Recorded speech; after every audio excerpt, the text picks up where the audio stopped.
ایک موقع پر نبی پاک صلی اللہ تعالیٰ علیہ وسلم نے ارادہ فرمایا کہ حضرت علی کو اپنا نائب بنا کے مدینہ منورہ میں چھوڑ کے جایا جائے۔ محبوب کریم علیہ السلام جب بھی تشریف لے جاتے تھے تو کسی ایک کو نائب بنا کر مدینہ منورہ میں چھوڑ جاتے۔ حضرت عبداللہ ابن مختوم رضی اللہ تعالیٰ عنہ کو بھی ایک دفعہ حضور چھوڑ کے گئے تو ایک جنگ کے موقع پر محبوب نے حضرت علی شیر خدا سے کہا کہ آپ کو میں اپنا نائب بنا کے یہاں چھوڑ کے جاتا ہوں۔ یہاں لوگ جان چھڑاتے ہیں، کام کا جب وقت آتا ہے، میدان میں نکلنے کا وقت آتا ہے تو جان چھڑاتے ہیں، اور وہ کہتے ہیں کہ باقی سارے کام لے لو، جب وقت مشکل آئے تو پھر ہمیں کام نہ بتاؤ۔ اب مشکل وقت ہے، جہاد میں جانا ہے۔ حضرت مولا علی شیر خدا کرم اللہ تعالی وجہہ الکریم کو حضور نے فرمایا کہ اس دفعہ میرا ارادہ بنا ہے کہ تمہیں چھوڑ کے جاؤں۔ تو حضرت علی کو چھوڑ کے جایا جا رہا ہے، ان کو مدینے میں رہنا ہے، میدان میں نہیں جانا۔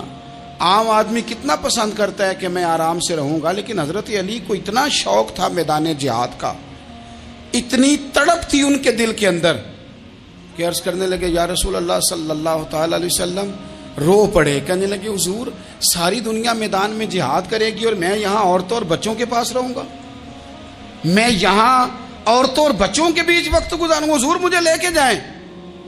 تو وہاں بھی حضور نے محبت کی بات سمجھائی، فرمایا علی جب حضرت موسیٰ کوہ طور پہ گئے تھے تو اپنے بھائی جناب ہارون کو چھوڑ گئے تھے، تو تم بھی تو میرے لیے اسی طرح ہو نا جس طرح موسیٰ کے لیے ہارون تھے۔ لیکن فرمایا یہ یاد رکھنا میرے بعد نبی کوئی نہیں، حضرت موسیٰ بھی نبی ہیں اور جناب ہارون بھی نبی ہیں علیہم السلام، لیکن وہ انہیں چھوڑ کے گئے تھے، میں تمہیں چھوڑ کے جا رہا ہوں۔ کہ ایک بات اپنے ذہن کے اندر بٹھانا کہ میرے بعد کوئی نبی نہیں آئے گا۔ تو عزیز بھائی، حضرت مولا علی شیر خدا کا جذبہ جہاد۔ اچھا پھر میں نے دیکھا ہے جس زمانے میں میں اور آپ رہ رہے ہیں، اس زمانے میں لوگ کمزور ہوتے جا رہے ہیں نفسیاتی طور پر، ڈری ڈری سی باتیں لوگ کرتے ہیں، سہمے سہمے سے جملے بولتے ہیں، اور یہ ہر بندے کا اپنا الگ ڈر ہے۔ دانشوروں نے لکھا ہے کہ غریب آدمی کا ڈر تھوڑا ہوتا ہے، اور جو اونچے عہدے پہ چلا جائے اس کا ڈر، یعنی زیادہ ہاتھ اپوزیشن کے نہیں بندے ہوتے، حکومت کے بندے ہوئے ہوتے ہیں۔ لوگوں کو ساتھ لے کے اپوزیشن نے نہیں چلنا ہوتا، حکومت نے چلنا ہوتا ہے۔ تو حکومت میں جب لوگ ہوتے ہیں تو ان کے اندر کمزوری آ جاتی ہے، جب آپ بڑے عہدے پہ چلے جاتے ہیں تو آپ کی مجبوریاں بھی بڑی ہو جاتی۔ ہر آدمی کہیں نہ کہیں کمزور پڑتا ہے، اور ہمارے ہاں تو لوگ ذرا بیمار ہو گئے تو گئے۔ اور آج کل جو سب سے بڑا مسئلہ ہے وہ یہ ہے کہ لوگ کیا کہیں گے، اور لوگوں نے بڑے بڑے لوگوں کو پاگل کر دیا ہے، بڑے بڑے لوگوں کو۔ ہمارے علماء نے ایک بات لکھی ہے کہ ایک دفعہ نا ایک استاد صاحب سبق پڑھانے کے لیے آئے تو طالب علموں نے ارادہ کیا کہ آج استاد جی کو بیمار کرنا ہے۔ یہ جو آپ کے مشیر ہوتے ہیں نا ارد گرد، ان کی پڑتال بھی بڑی ضروری ہوتی ہے کہ یہ خبر کون سی لے کے آ رہے ہیں اور یہ کس طرح سے گائیڈ کر رہے ہیں۔ ہمیں تنقید کرنے والا بندہ اچھا تو نہیں لگتا، لیکن تنقید کرنے والے جو ہوتے ہیں وہ ہمیں نکھارتے ہیں، وہ ہماری کمزوریاں جو ہمارے اپنے نہیں نکال سکتے وہ نکال کے ہمیں بتاتے ہیں کہ تم یہاں کمزوری کر رہے، اس کا نفع ہوتا ہے۔ طالب علموں نے ارادہ کیا ایک دفعہ، یہ ہم جو اتنی زیادہ توجہ کرتے ہیں نا لوگوں کی باتوں پہ، لوگ کیا کہیں گے، میں کئی دفعہ دوستوں سے عرض کرتا ہوں زیادہ وضاحتیں نہ دیا کریں، زیادہ وضاحتیں دینے سے بھی بندہ کمزور ہو جاتا ہے۔ ہر وقت کا انداز وضاحتوں کا اور ہر وقت دفاعی محاذ پہ نہیں کھڑے رہنا چاہیے۔ وہ ارادہ کر لیا لوگوں نے، طالب علموں نے، کہ استاد جی کو بیمار کرنا ہے، تو استاد صاحب چنگے بھلے اچھے بھلے صحت مند آئے، کلاس میں داخل ہوئے تو پہلا شاگرد کہتا ہے استاد جی خیر ہے، آنکھیں بڑی سرخ ہیں۔ میں چل دوڑ جا بیوقوف آدمی، میں بالکل ٹھیک ہوں، چل کلاس میں بیٹھ چل۔ تھوڑا سا آگے گئے تو دوسرا شاگرد، انہوں نے اب 10-15 نے ارادہ کیا ہوا تھا، دوسرا کہنے لگا خیریت ہے، بڑے کمزور کمزور لگ رہے ہیں۔ اس نے کہا میں بالکل ٹھیک ہوں، کمزور کا چل دوڑ جا اپنا کام کر۔ وہ تیسرے کے پاس گئے تو کہنے لگا استاد صاحب خیر ہے، آپ کے تو مجھے ہاتھ بھی کامتے دکھائی دے رہے ہیں۔ اس نے کہا اچھا واقعی۔ اب چوتھے نے بھی یہی بات کی، پانچویں نے یہی بات کی، تو آدھا گھنٹہ گزرا تو استاد جی کو سچ مچ بخار چڑھ گیا، تو چھٹی پہ چلے گئے۔ کیوں؟ باتوں پہ توجہ ہے نا، لوگوں کے سامنے ہم لوگوں کی باتوں کے مطابق اپنے معاملات کو ترتیب دیتے ہیں نا۔ کچھ لوگ سوشل میڈیا دیکھ کے نظریہ قائم کرتے ہیں، کچھ ہوا دیکھ کے نظریہ قائم کرتے ہیں۔ وہ قائد اعظم محمد علی جناح کی ایک بات نہیں بھولتی کہ انہوں نے کہا تھا، ہندو لیڈر جو تھا جس کو لوگ گاندھی کہتے تھے، اس سے کہا تھا تیری اور میری سیاست میں فرق ہے، تو لوگوں کا رجحان دیکھ کے فیصلہ کرتا ہے، اور میں قائد اعظم کہنے لگے میں فیصلہ کر کے لوگوں کا رجحان ادھر کر دیا کرتا ہوں. یہ کمال ہوتا ہے کسی شخص کا کہ اس کا اپنا نظریہ غالب آئے، بجائے اس کے کہ وہ دیکھے آج کل لوگ کیا کہہ رہے ہیں تو لہذا میں اس طرح کا ڈال جاؤں. لوگ تو ایک وقت کے لیے کچھ کہتے ہیں، پھر اگلے 4 گھنٹوں میں کچھ اور کہتے ہیں. حضرت مولا علی کے مزاج میں استقامت ہے. اور جو لوگ جو بہت زیادہ پراپوگنڈا کرتے ہیں اور بہت زیادہ کسی کے بارے میں بات کرتے ہیں، ان کا وہ مزاج نہیں، ان کی وہ طبیعت نہیں، وہ اپنے حساب سے فیصلہ کرتے. ایک شخص تھا عمر بن عبد ود، 90 سال کا بوڑھا، لیکن جب تلوار لے کے میدان میں آتا تھا تو 1000 آدمی کے مقابلے میں لڑتا تھا. اور لوگ جگہ جگہ یہ کہتے تھے تو اس طرح ہے جس طرح عمر بن عبد ود لوگوں کو ڈراتا ہے، تو اس طرح ہو گیا. یہ اس کے ارد گرد کے لوگ اس کی مثالیں دیتے تھے. جنگ خندق جب ہو رہی تھی تو یہ مقابلے میں آ گیا. تو حضرت علی المرتضیٰ شیر خدا کرم اللہ تعالی وجہ الکریم بھی تشریف فرما تھے. اب پورے عرب کے اندر اس کے بارے میں یہ کہا جاتا تھا کہ اس سے نہ لڑو، وہ تو خونخوار ہے، وہ تو درندہ ہے، وہ تو جنگلی شیر کی طرح آتا ہے، وہ تو کاٹ کھانے کو دوڑتا ہے، اس سے کون لڑے. ایک خیال تھا. اور وہ پراپوگنڈا بعض اوقات اتنا زیادہ کسی کے بارے میں ہوتا ہے کہ ذہن میں بچے لوگ آتے ہیں نا بچہ دم کرانے کے لیے تو کہتے ہیں پیر صاحب بڑا ضدی ہے، کسی کی بات نہیں مانتا، باقی بچے ٹھیک تھے، یہ تو بڑا ہی نالائق نکل آیا ہے. تو میں کہتا ہوں کہ آپ اس کے سامنے یہ والی باتیں نہ کریں، یہ پکا ہو جائے گا کہ میں ضدی ہوں. تو آپ ذہن بنا رہے ہیں اس کا کہ تو اس طرح کا ہے. ذہن بنا دیا لوگوں نے کہ عمر ابن عبد ود کے مقابلے میں کوئی نہیں آ سکتا. خندق میں یہ آیا، اس نے للکارا مسلمانوں کو، آؤ وہ تمہاری جنت کدھر ہے جس کے بارے میں تم کہتے ہو کہ ہم شہید ہوں گے، تو آؤ میرے مقابلے میں نکلو. جب اس نے پہلی دفعہ للکارا تو ابھی بات ختم نہیں ہوئی تھی کہ مولا علی تلوار لے کے اللہ اکبر کہتے کھڑے ہو گئے. حضور نے فرمایا بیٹھ جاؤ. حضرت علی پھر بیٹھ گئے. وہ پھر پکارا اٹھو کوئی میرے مقابلے میں، تو مولا علی شیر خدا پھر کھڑے ہو گئے. پھر کھڑے ہو گئے. حضور نے فرمایا بیٹھ جا. ایک شخص نے کہا علی یہ عمر بن عبد ود ہیں. فرمایا مجھے پتا ہے. نہیں سمجھے آپ بات، میں آپ کو سمجھا کے لایا ہوں پیچھے سے کہ پراپوگنڈا کرتے ہیں نا لوگ، ہو آگے نہ جانا، یہاں کرنٹ بڑا زیادہ ہے، وولٹیج بڑے سخت ہیں، تو آگے نہ بڑھنا. بھائی کیا ہو جائے گا، اٹھ باندھ کمر کیوں ڈرتا ہے، پھر دیکھ خدا کیا کرتا ہے. حضرت علی تیسری دفعہ اس نے کہا نا ہے کوئی، تو حضرت علی پھر اٹھے.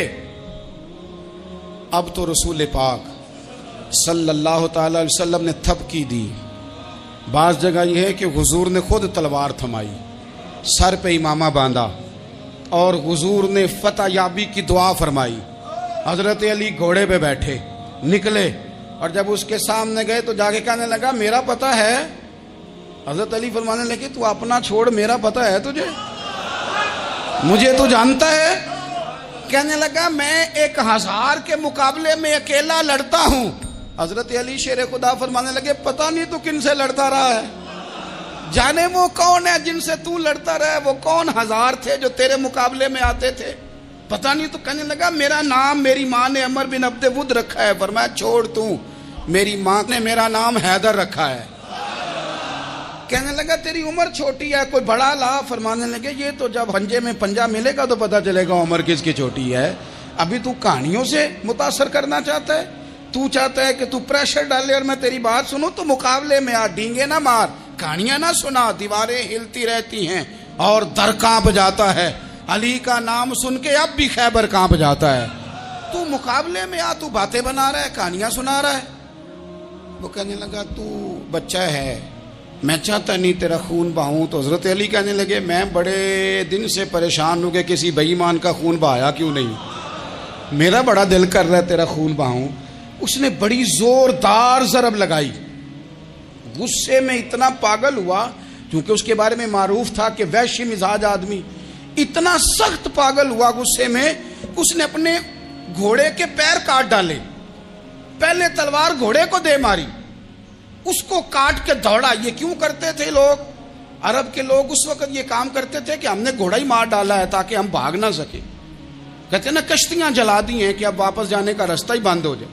گھوڑے کے پیر کاٹ ڈالے کہ بھاگنا نہیں. اور بڑی زور سے اس نے ضرب لگائی حضرت علی پر. حضرت علی نے جب روکی تو وہ ڈھال ٹوٹ گئی حضرت مولا علی کی، اور آپ کے امامے کو اس کی تلوار بھی لگی. آپ نے فرمایا دکھا لیا تو نے زور، اب میری باری ہے. حضرت مولا علی شیر خدا کا قد بظاہر چھوٹا تھا، صحابہ کہتے ہیں ہم دور سے دیکھ رہے تھے، اللہ اکبر کہہ کے تھوڑا سا زمین سے وہ اٹھے، تھوڑا سا اٹھے، اور پھر دوبارہ نہیں انہیں تلوار چلانی پڑی، ایک ہی ضرب لگائی اور اس کے 2 ٹکڑے کر کے اسے زمین پہ پھینک دیا۔ تو عزیز دوست، آپ یاد رکھیں گے اس بات کو کہ اپنی زندگی کے اندر مروب ہونا چھوڑ دیں، روب میں ہو۔ تاتاریوں نے مسلمانوں کو مروب کر لیا تھا، روب ڈال لیا تھا کہ ہم بہت بڑے لوگ ہیں۔ یہی آج ہمارے ساتھ بہت سارے لوگ کرتے ہیں، دلوں میں روب آ جاتا ہے، امیر رشتہ دار کا، فلانے کا، فلانے کا، پھر وہ جو مرضی کرتا ہے۔ تاتاریوں کی ایک بی بی وہ کیا کرتی، وہ 9-10 مسلمان نوجوانوں کو سڑک پہ کھڑا کر جاتی، کہتی ادھر کھڑے ہونا، میرے آنے تک ہلنا نہ، جوان ہے لیکن روب ہے نا کہ یہ بڑے وحشی ہیں۔ اکیلی بی بی اندر جاتی، تلوار لے آتی، اور وہ کھڑے ہیں، وہ بھاگے بھی نہیں، اتنا ڈر گئے، ٹانگیں کانپ رہی ہیں، بھاگنے کی بھی جرت نہیں کر رہے۔ تسلی سے گئی ہے، تلوار لے کے آئی ہے، اور اس نے 9 جوان مسلمانوں کے گلے کاٹ دیے۔ اس روب سے نکلیں باہر، نوجوانوں سے کہتا ہوں نکلو۔ اور جن لوگوں نے دنیا میں انقلاب برپا کیا وہ غریب گھروں کے تھے، وہ لوگ تھے کہ جو بظاہر کسی بڑے قبیلے سے نہیں تھے۔ آپ محنت کریں، تعلیم حاصل کریں، جد و جہد کریں، مشقت کریں، اپنی زندگی میں کچھ مقاصد کے حصول کے لیے آگے بڑھیں۔ اور اگر آپ کہیں کہ دائیں بائیں میرے فلاں آدمی مجھے یہ مشورہ دے رہا ہے، تو کچھ لوگ دنیا میں باتیں کرنے آئے ہیں، انہوں نے باتیں کرنی ہیں اور بڑا فائدہ ہوتا ہے، ان کو باتیں کر لینے دیں، ان کو کرتے رہنے دیں۔ کام کرنے والا بندہ کام کرتا ہے اور کرتا ہی چلا جاتا ہے، وہ منزل تک پہنچ جاتا ہے۔ تو حضرت علی کے مزاج میں دلیری ہے، ہمت ہے، ایک بات، اور دوسری بات دانائی، حکمت۔ یہ جو ہمارے فیصلے ہیں نا جذباتی، اور جناب آج فلانے نے یہ کہہ دیا تو میرا پروگرام یہ بن گیا، تو پھر کل کسی نے اور کچھ کہہ دیا تو میرا پلان اور بن گیا۔ میں سب سے زیادہ ان لوگوں کے حق میں پریشان ہوتا ہوں جو سویرے کچھ اور کہتے ہیں، دوپہر کو کچھ اور کہتے ہیں، شام کو کچھ اور کہتے ہیں۔ بھئی آپ کا کوئی نظریہ ہونا چاہیے، کوئی ویژن ہونا چاہیے زندگی میں، آپ کے اندر کوئی حکمت اور دانائی ہونی چاہیے۔ اس کے لیے کیا کرنے کی ضرورت ہوتی ہے؟ اس کے لیے ضرورت ہوتی ہے کہ آپ کا ذہن ایک طرف ہو۔ میرے اسا فرمایا کرتے تھے زندگی میں ایک کام کر لو پر صحیح کر کے کر لو۔ ہم نے تو سارے کام کرنے ہیں۔ آج کل ہر بندہ صحافی ہے، ہر بندہ تجزیہ نگار ہے، ہر بندہ سیاستدان ہے، ہر بندہ ہی مفتی ہے، ہر بندہ ہی جناب واعظ ہے، ہر بندے کے پاس ہی کچھ مسئلے۔ اس کا نقصان یہ ہے کہ کسی کے پاس بھی کچھ نہیں۔ وہ کسی درویش نے کہا تھا کہ جب سب لیڈر ہوں تو سمجھو کوئی لیڈر نہیں، کیونکہ سارے جو لیڈر ہو گئے۔ میرے عزیز، ایک طرف ذہن کو رکھیں اور اپنے اس کام میں کمال پیدا کریں۔ حضرت مولا علی شیر خدا کو اللہ نے حکمت دی تھی۔ نبی پاک صلی اللہ تعالی وسلم کے صحابی حضرت عبداللہ ابن مسعود رضی اللہ تعالیٰ عنہ فرماتے ہیں، امام ابو نعیم نے لکھا ہے کہ حضرت عبداللہ ابن مسعود فرماتے ہیں نبی پاک صلی اللہ علیہ وسلم نے فرمایا اگر حکمت کے 10 حصے کیے جائیں نا، دانائی کے 10 حصے کیے جائیں، تو اس میں سے 9 حصے اللہ تعالیٰ نے حضرت علی کو عطا فرمائے، اور ایک حصہ باقی لوگوں کو ملا ہے۔ دانا تھے، معاملہ فہم تھے۔ کچھ بندے بڑے منافق قسم کے تھے، تو حضرت علی اذان ہو گئی تو وہ حضرت مولا علی شیر خدا کے پاس آ گئے، اذان ہو گئی، حضرت علی نے جماعت کرانی۔ ان کا خیال تھا کہ آج ہم نے جماعت لیٹ کرانی ہے کسی طریقے سے۔ ہم چونکہ زیادہ باتیں، میں دوستوں سے کہتا ہوں بہت زیادہ خبریں نہ دیکھا کرو، بہت زیادہ بھی چیزیں نہ سنا کرو۔ آپ تو میرے بھائی موبائل کے اندر چلے جائیں گے، باہر کی دنیا تو اور ہے، تو تھوڑا باہر بھی نکلیں تصویروں سے، تھوڑا باہر بھی آئیں، دیگر معاملات بھی دیکھیں۔ ہمیں بڑے بڑے اچھے لوگ زندگی میں مل جائیں گے، لیکن ہم ان کے قریب نہیں جاتے، ہم دیکھتے نہیں کہ اصل بات کیا ہے، سنی سنائی چیزوں پر زیادہ گمان کرتے ہیں۔ اب حضرت علی چونکہ بڑے دانا تھے، مسلح پہ بڑھ رہے ہیں، جماعت کھڑی کرنی، اللہ اکبر کہہ رہے ہیں، بندوں کا خیال تھا نماز لیٹ کرانی ہے۔ نے فٹافٹ حضرت علی سے کہا کہ حضور ذرا وہ جانور تو بتائیے گا کتنے ہیں جو انڈے دیتے ہیں، اور ذرا وہ بھی بتائیے گا جو بچے دیتے ہیں۔ یہ اب کتنے کو بندہ جانور گنے، آہستہ آہستہ بندہ شمار کرے، ہو بکری جو ہے وہ بچہ دیتی ہے، مرغی انڈا دیتی ہے، اور گائیں جو ہے وہ بچہ دیتی ہے، اور بطخ جو ہے وہ انڈا دیتی ہے۔ بندہ تو یہ گننے لگ جائے تو حضرت علی شیر خدا یہاں ہاتھ ہیں، فرمانے لگے گھر جا کے گن لینا، موٹی سی بات بتاتا ہوں، جن جانوروں کے کان باہر ہوتے ہیں وہ بچے دیتے ہیں، جن کے اندر ہوتے ہیں وہ انڈے دیتے ہیں۔ اللہ اکبر، نماز کی نیت باندھ لی تم گننا گھر جا کے۔ موٹی سی بات بتا دیتا ہوں، وہ صاحب کہتے ہیں میں حضرت علی رضی اللہ تعالیٰ عنہ کو الجھانے آیا تھا، میں خود بڑا الجھ گیا۔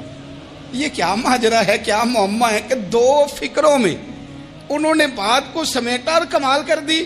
کہنے لگے گھر جا کے گننا، یہاں ٹائم نہیں، نماز کا وقت ہے، بس جن کے کان اندر ہے نا وہ انڈے دیتے ہیں، اور جن کے باہر ہیں وہ جا کے حساب کرنا۔ آپ ڈھونڈ لیں، تلاش کر لیں، چلے جائیں ماہرین کے پاس، پر شیر خدا شیر ہی ہے۔ حضرت مولا علی کے جملوں میں کمال ہے، ان کی دانائی، ان کا تدبر، ان کی حکمت، ان کا فہم، ان کی فراست، ان کا کمال۔ ایک شخص بڑی دور سے آیا، اس نے کہا حضور مجھے نا لمبی باتیں یاد نہیں رہتی، 2 باتیں بس بتا دیں میں عمل کروں تو زندگی بن جائے، 2 باتیں۔ تو حضرت علی فرمانے لگے لمبی امیدیں نہ لگانا، لمبی امیدیں نہ لگانا، موت کا پتہ نہیں کب آ جائے گی۔ منصوبہ بندی ضرور کرنا آنے والی نسلوں کے لیے، اپنی ذات کے لیے لمبی امیدیں نہ باندھنا، یہ بھی کر لوں گا، یہ بھی کر لوں گا۔ ہم ریٹائر نہیں ہوتے زندگی بھر، پلان پہ پلان، پلان پہ پلان۔ تو اگر ہم پلان کر رہے ہوتے ہیں تو جو ہمارے نیچے ہوتے ہیں وہ ہمیں ریٹائر کرنے کا پلان کر رہے ہوتے ہیں۔ اولادیں تک والدین کو کمزور کرنے کے در پہ ہوتی ہیں کہ اب یہ ہٹے تو ہماری باری آئے۔ حضرت علی فرمانے لگے 2 کام، ایک تو لمبی امید نہ باندھنا، اور دوسرا فرمایا اپنے نفس کی خواہش کی پیروی سے بچنا۔ دنیا میں رسوا وہ لوگ ہو جاتے ہیں جو اپنے نفس کی خواہش کی پیروی کرتے ہیں، وہ بزدل ہو جاتے ہیں جو خواہشات نفسانی کے پیچھے بھاگتے ہیں۔ یہ کام نہ کرنا۔ تو دانائی اللہ تعالیٰ نے انہیں دی۔ پھر مزاج میں سادگی اور بلا کی سادگی۔ جوانوں، سادہ زندگی آسان ہوتی ہے۔ یہ جو زیب و زینت والی زندگی ہے یہ مشکل بڑی ہے۔ آپ یقین کریں جن لوگوں نے کپڑے پہننے ہیں نا پردے کے لیے، وہ بڑے سوکھے ہیں، جو بھی مل گیا پہن لیا، اور جنہوں نے دکھانے کے لیے پہننے ہیں وہ بڑی مصیبت ہے کہ یار میں نے اتنا مہنگا جوڑا پہنا ہے، کسی نے تعریف ہی نہیں کی۔ کوئی تعریف کر دے تو پھر کہتے ہیں دیکھا نا آنکھیں چندھیا گئی نا دیکھ کے، اور نہ کرے تو کہتے ہیں جال ہی گیا ہے پورا، ایک جملہ نہیں بول سکا۔ چونکہ مزاج ہے نا، یہاں جو آدمی کھیت سے اٹھ کے آیا نا چارہ کاٹتا، تو اس کو جہاں بھی موقع ملے گا اس نے بیٹھ جانا ہے، جمعہ پڑھنا نکل جانا ہے۔ اور جس بچے نے 4-5 ہزار بالوں والوں کو دیا ہے نا سیدھے کر دے ذرا میرے، وہ بڑا پریشان ہے کہ میں نے اتنی محنت کی ہے کسی بندے نے دیکھا بھی نہیں۔ سادہ زندگی آسان ہوتی ہے، بندہ سوکھا رہتا ہے، اور جو تکلفات والی زندگی ہے، لوگ تعریف کریں، لوگوں سے کچھ، وہ مشکل ہے۔ حضرت مولا علی اتنی حکمت، اتنی دلیری، اتنے بڑے آدمی، لیکن ایک دن نا نبی پاک صلی اللہ تعالیٰ علیہ وسلم کو پتہ چلا کہ حضرت فاطمہ زہرا میں اور جناب علی میں کسی بات میں رائے کا اختلاف ہوا ہے، تو حضرت علی ناراض ہو کے چلے گئے، حضور ڈھونڈنے نکلے، یہ بخاری میں موجود ہے۔ سرکار ڈھونڈنے نکلے تو دیکھا کہ حضرت علی نا مسجد نبوی کے ساتھ ننگی زمین پر ایک چادر بچھائی تھی، تو وہ جب سوئے حضرت علی تو آپ نے کروٹیں بدلی تو چادر بھی تھوڑی سی رک گئی، تو سارے کپڑوں کو مٹی لگی ہوئی ہے، اور آرام سے حضرت مولا علی شیر خدا آرام کر رہے ہیں۔ میں جوانوں آپ سے کہتا ہوں یہ زندگی سوکھی ہوتی ہے۔ میں نے کھیت کی وٹ پہ، بننے پہ، کھیت کے کنارے پہ کسان سوتے ہوئے دیکھے ہیں، اور میں نے 1.5 کروڑ کی گاڑی میں نفسیات کے ڈاکٹر کے پاس بیٹھا وہ شخص دیکھا ہے جو کہتا ہے پتہ نہیں کیا بات ہے، نیند کیوں نہیں آتی۔ وہ زندگی آسان ہے، اس میں تھکاوٹ ہوئی ہے، بندہ سو گیا جہاں جگہ ملی، سو گیا، اور کچھ تڑپ رہا ہے کیونکہ وہ عادی ہو گیا ہے، یہ 2 منٹ کے لیے بند ہو گیا ایسی، تو وہ گیا۔ حضرت علی وہاں آرام سے، سارے کپڑوں کو مٹی لگی ہے۔ میں مولا کائنات کی بات کر رہا ہوں، میں شیر خدا کی بات کر رہا ہوں، میں اسد اللہ کی بات، امام المشارق والمغارب کی بات کر رہا ہوں۔ حضرت مولا علی اور زمین پہ، سنگیو زمین پہ آرام سے سو رہے ہیں۔ میرے محبوب گئے اور جا کے فرمایا یا ابو تراب، او مٹی والے اٹھ جا، کپڑوں کو مٹی لگی تھی نا، مٹی والے اٹھ جا۔ لفظ کیا، یا ابا تراب، او مٹی والے۔ حضرت علی کو ساری حیات ظاہرہ جس نے بھی ابو تراب کہا جناب علی بڑے ہی راضی ہوئے، خوش ہوتے تھے، فرماتے تھے یہ مجھے کہو، یہ میرے نبی نے مجھے کہا ہے۔ پہلی بات زندگی میں ادب بڑا کیا مولا علی شیر خدا نے، بڑا ادب کیا۔ حضرت علی کہتے ہیں میں نے نبی پاک سے ایک سوال پوچھنا تھا تو میں نے 14 دن انتظار کیا، یعنی سوال جو ذہن میں آ جائے تو نمبر پاس ہوتا ہے، تو 14 منٹ انتظار ہوتا ہے، میں نے تو گھنٹے کا ہی نہیں، یعنی 14 منٹ بھی بندے انتظار، سوال ہی پیدا نہیں ہوتا۔ اور اگر پیر صاحب فون نہ ریسیو کریں تو وہ متکبر ہے، اگر وہ فون نہ اٹھائیں تو پھر یہ ہے کہ اب دین کی بات کس سے پوچھیں جی ہم، پھر ہمارے پاس فلسفہ ہے۔ کہتے میں نے 14 دن انتظار کیا، کیا؟ مولا علی فرماتے میرے دل میں خیال تھا کہ کوئی اور آ جائے اور جو میں بات پوچھنا چاہتا ہوں وہ نبی پاک سے پوچھ لے، وہ حضور سے پوچھ لے تو میرا بھی چلو معاملہ بن جائے گا۔ اب ان سے زیادہ کو بے تکلف تو نہیں تھا نا نبی پاک کی بارگاہ میں، جھٹ پوچھ سکتے تھے۔ 14 دن کہتے ہیں 14 دن کے بعد بندہ آیا، وہی سوال پوچھا جو میں نے پوچھنا تھا، تو کہتے ہیں حضور جواب اسے دے رہے تھے اور دیکھ میری طرف رہے تھے، جواب اسے دے رہے تھے اور توجہ حضور کی میری جانب۔ ایک ان کی زندگی میں ادب بڑا ہے۔ دوسری بات یہ کہ گہرا علم ہے مولا علی کا۔ ہمارے ہاں لوگوں کے پاس علم ہوتا ہے، اللہ ماشاء اللہ بڑے بڑے اچھے علماء ہیں، لیکن بعض جگہ پہ علم بڑا سطحی سا ہے، سطحی سا، یعنی ساری زندگی جس بندے نے علم پڑھا ہے وہ گہرائی تک نہیں اترا، یعنی اس پر عمل نہیں کر سکا۔ تو اگر میرا علم مجھے نفع نہیں دے رہا تو میرا علم کسی کو کیا نفع دے گا؟ حضرت علی کا علم گہرا تھا، سیانہ علم تھا، گہرائی والی بات کرتے تھے، بڑی سوچ سمجھ کے فیصلہ کرتے تھے اور بڑے زیرک تھے، دانا آدمی تھے حضرت مولا علی شیر خدا رضی اللہ۔ اور آپ کا فہم و فراست نرالا تھا۔ ایک شخص نے کہا جی میں نے ترس کھا کے ایک عورت سے شادی کیا، وہ بوڑھی تھی، ترس کھا کے نکاح کیا، میں جوان وہ بوڑھی ہے، پر میں قریب جاتا ہوں تو مجھے پتہ نہیں کیا ہوتا ہے، وہ بڑی جگہ پہ گیا ہوں پر میرا مسئلہ نہیں حل ہوتا، حالانکہ وہ لاوارث تھی اور شادی نہیں اس کی ہو سکی۔ تو حضرت علی شیر خدا فرمانے لگے بی بی کو میرے پاس لا، عورت کو لا۔ وہ لائے تو آپ فرمانے تیرا نکاح نہیں ہوا؟ کہنے لگی نہیں۔ فرمایا سوچ لے، چپ کر گئی۔ فرمایا کوئی گناہ کیا ہو؟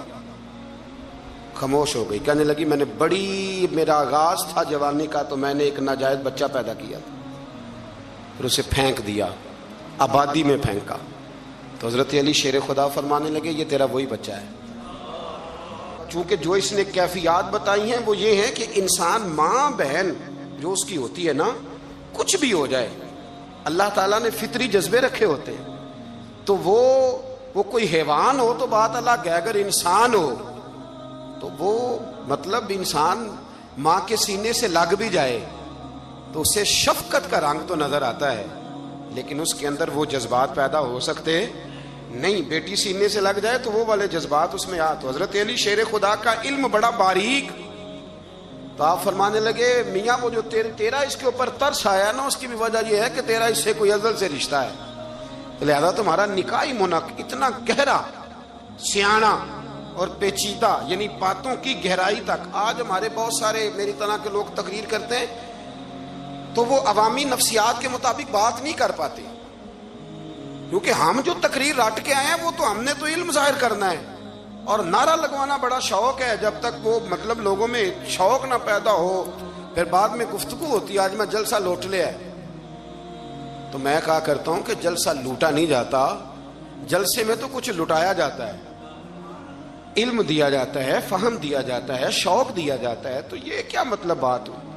تو گہرا علم تھا۔ چوتھی بات، علم بھی تھا اور تقوی بھی تھا، پرہیزگاری بھی تھی۔ جب آپ خلیفہ تھے نا، امیر المومنین تھے، امیر المومنین، آپ میں چلو صوبائی وزیر کی بات نہیں کرتا، آپ کسی نا ہلکے سے، جو وہ ہمارے پاکستان میں عہدے بہت زیادہ ہیں، تو جس کو کوئی ہلکا سا نا چلو پرانا ورکر ہے تو کوئی دے دیتے ہیں، اس کو بھی مل جائیں تو 15 کو ووٹ تو اس کے بھی کہیں نہیں گئے مبارکباد کے۔ اللہ اسے پوچھیں کہ تیرا اصل میں کام کیا ہے تو کام کوئی بھی نہیں ہوتا اس کا، بورڈ لگ جاتے ہیں، بڑا کیا بات ہے جناب، موج بن گئی۔ حضرت علی امیر المومنین تھے اور کوفے کے چوک میں کھڑے تھے، کوفے کے چوک میں، اور فرما رہے تھے کہ بھئی یہ میری زرہ ہے، بڑی قیمتی ہے، یہ کوئی بندہ خرید لے کسی نے قریب جا کے پوچھا امیر المومنین کیوں بیچ رہے ہو؟ تو فرمانے لگے میری طامت پرانی ہو گئی ہے، اب نہ اتنی پرانی ہوئی ہے کہ اس پہ پیوند لگنے کی بھی جگہ کوئی نہیں بچی، اگر یہ پھٹنے کے قریب نہ جاتی تو میں زرہ نہ بیچتا۔ امام حسن رضی اللہ تعالیٰ عنہ کہتے ہیں میرے ابا جی خزانے کا سارا منہ کھول کے اللہ کے بندوں میں بانٹ کے تو اس کمرے میں 2 نفل پڑھ کے کہتے تھے یا اللہ گواہ ہو جاؤ میں نے قوم کی امانت قوم پہ خرچ کر دی ہے۔ یہ پرہیزگاری، یہ تقوی، یہ ذوق حضرت مولا کائنات شیر خدا علی المرتضیٰ رضی اللہ تعالی عنہ۔ ہمارے ہاں نا ہم نے بانٹ دیے ہیں چیزیں، یعنی کوئی بندہ زہرا حضرت علی کے نعرے لگانے لگ جائے تو لوگوں کو شک پڑ جاتا ہے۔ تو ایک بندہ میرے کان میں کہنے لگا 2-3 دن سے یہاں علی علی ہو رہی ہے کان میں۔ اب بڑی جلدی ہمارے تھرمامیٹر والے لوگ بھی بڑے تیار بیٹھے رہتے ہیں، کہنے لگا 2-3 دن ہو گئے یہاں علی علی ہو رہی ہے۔ میں کیا دعا کر ہندی رہے۔ تو کہنے لگا آپ نے کوئی وضاحت نہیں کی۔ میں کہا تینوں اصل وضاحت دی لوڑ نہیں، تینوں کسی اور شے دی لوڑ ہے۔ عجیب بیوقوف آدمی ہے بھائی، ان لوگوں کا تو رشتہ ہی کوئی نہیں مولا علی شیر خدا کے ساتھ، اور ہم جو ہیں ہم تو مرید ہیں مولا علی شیر خدا۔ اعلیٰ حضرت فرماتے ہیں کہ حضور سے پہلے بھی جس کو ولایت ملی ہے وہ مولا علی کے صدقے ملی ہے، اور قیامت تک جسے اللہ ولایت دے گا وہ مولا علی شیر خدا کے قدموں کی خیرات کی برکت سے دے۔ ایک سلسلہ علیہ نقشبندیہ ہے جو حضرت ابوبکر صدیق سے انسلاک کرتے ہیں، باقی تو تمام سلاسل کو سارا فیض ہی مولا علی شیر خدا سے۔ تو آپ یہ کیسی بات کریں گے کہ جناب وہ فلانے کا آپ آؤ جی؟ میں نے اسے کہا کہ شاید میرا دعویٰ کوئی نہیں، پر میری جو اپنی تھوڑا بہت مطالعہ ہے نا، میں انسائکلوپیڈیا ہوں حضرت عمر فاروق کا، مجھے جنون ہے حضرت عمر فاروق سے محبت، جنون ہے۔ اور میں نے ایک دفعہ سکیچ صرف ابھی بنایا ہے، تو شاید میں 2 جلدوں میں کتاب لکھ دوں حضرت عمر فاروق، یعنی شاید ان کے حالات پر کوئی ایسی کتاب جو دنیا میں چھپی ہو اور میں نے دیکھی نہ ہو، شاید وہ جس ذریعے سے بھی۔ اور آپ میری گفتگو سن لیں، شاید ہر دوسری بات میں حضرت عمر کی کرتا ہوں، لیکن ایک بات پکی ہے کہ مرید میں مولا علی شیر خدا کا، یہ بات میاں پکی ہے، اس میں شک کوئی نہیں نا، اس لیے کہ حضور کے بعد فیض مولا علی سے، پھر امام حسین سے، پھر امام زین، یہ ہمارے بزرگوں نے ہمیں شجرہ یہ دیا ہے۔ تو آپ وہ جو بات جہاں ہے وہ وہاں ہے۔ حضرت ابوبکر صدیق کے بارے میں جو شک کرے پکا بے ایمان ہے، پر اس میں تو بات پکی ہے نا کہ حضور نے فرمایا علی تجھے دیکھنا بھی عبادت اور تیرا ذکر کرنا بھی عبادت۔ تو خدا کے بندو علی علی نہ کریں، ہم تو مر جائیں، کوئی جگہ ہی نہیں ہے سوائے حضرت علی شیر خدا کے ذکر کرنے کے۔ تو یہ کچی کمزور باتیں نہ کرو۔ یہ کوئی عجیب بات ہے کہ جی وہ اگر علی علی زیادہ کیا تو کوئی فلانے طبقے سے تو نہیں، تو یہ ایسی کمزور بات آپ کیوں کرتے ہیں میاں؟ یہ آپ عجیب، آپ نے بحث چھیڑ دی لوگوں نے۔ تو یہ کوئی ایسا مسئلہ نہیں، زندگی میں یاد رکھو جس کی زبان پہ علی علی زیادہ رہتا ہے نا، اس کی زبان پہ نبی نبی بھی زیادہ ہی رہتا ہے۔ ختم ہو گئی بات۔ تو ان چکروں سے باہر آئیں، آپ باہر آئیں ان چکروں سے۔ اور اسی طریقے سے میں نے کہا تھا کہ ہم کوئی ترازو لے کے نہیں بیٹھے ہوئے کہ فضیلت کس کی زیادہ ہے۔ اما عائشہ صدیقہ جو ہیں وہ مومنوں کی ماں ہیں، اور اس میں کوئی دوسری رائے نہیں کہ اس خاتون کے امت مسلمہ پر اتنے احسانات ہیں کہ دنیا گن نہیں سکتی۔ لیکن یہ ہے کہ رسول کریم نے فرمایا کہ فاطمہ میرے جگر کا ٹکڑا ہے۔ اب میں ترازو لے کے بیٹھ جاؤں کہ حضرت فاطمہ کی شان زیادہ ہے یا حضرت عائشہ کی، تو میں بیوقوف ہی ہوں نا، اس لیے کہ یہ میری ذمہ داری نہیں، یہ تو بات ان کی ہے نا۔ میں نے ایک بات سنائی تھی آپ کو پیر سید فیض الحسن شاہ صاحب کی، آلو محل شریف والے پیر صاحب سے کسی نے پوچھا کہ حضرت فاطمہ افضل ہیں کہ سید عائشہ؟ تو آپ فرمانے لگے پہلی بات تو یہ کہ تجھے یہ سوال ہی نہیں کرنا چاہیے تھا، اور اگر تو نے کر لیا ہے تو پھر جواب سن لے۔ فرمانے لگے فاطمہ زوجہ ہیں حضرت علی کی، اور عائشہ زوجہ ہیں نبی پاک کی، تو علی کی زوجہ نبی کی زوجہ سے افضل نہیں ہو سکتی۔ اور پھر فرمانے لگے عائشہ بیٹی ہیں ابوبکر صدیق کی، اور فاطمہ بیٹی ہے مصطفیٰ کریم کی، تو ابوبکر کی بیٹی نبی کی بیٹی سے افضل نہیں ہو سکتے۔ وہ بندہ کہنے لگا حضرت جی رزلٹ کیا نکلا؟ کہنے لگے گھر جا کے کٹ دا رہی، تینوں گل دس چھڑی ہے، اب تو گھر جا اور رزلٹ گھر جا کے نکالتا رہے۔ میں نے تو تجھے نا بتا دیا ہے کہ جو اصل بات ہے وہ یہ ہے کہ ابوبکر صدیق کی بیٹی نبی پاک کی بیٹی سے افضل ہو سکتی نہیں. اور علی المرتضیٰ کی زوجہ نبی پاک کی زوجہ سے افضل ہو سکتی؟ باقی جا تو نتیجہ گھر جا کے نکال، نتیجہ گھر جا کے نکال. تو ہمارے بزرگ تو اس لیول پہ سوچتے، اس لیول